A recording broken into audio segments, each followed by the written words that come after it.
அதே மாதிரி மூக்குள்ள பாயில்ஸ், கொப்பளங்கள். அந்த கொப்பளங்கள் உடையும் போது அதிலிருந்து சீல் வடியும்.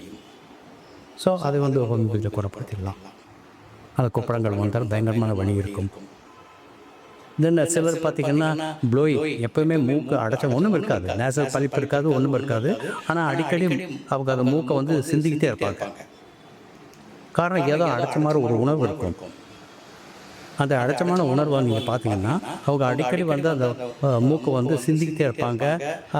அதனால் அந்த சிந்தும் போது எதுவும் வர்க்காது.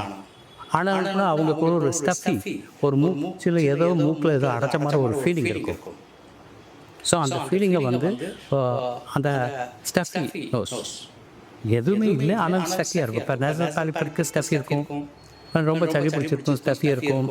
இப்போ நான் சொன்ன அந்த ஒசானா மாதிரி ஒரு கிறிஸ்டல்ஸ் இருக்கும், இல்லை வந்து ஒரு ஸ்கேல்ஸ் இருக்கும். அந்த மாதிரிலாம் இருக்கும்போது ஒரு அடைப்பு வரும். ஸோ அதை வந்து நம்ம வந்து அந்த அடைப்பு வந்து எதுவுமே இல்லாமலேயே ஒரு அடைப்பு வருதுன்னா இட் இஸ் ஒரு sensation as is the nose is stuffed. அதை வந்து ஹோமியோபதியில் வந்து நம்ம வந்து எராடிகேட் பண்ணி அந்த சென்சேஷனை வந்து எராடிகேட் பண்ணிடலாம்.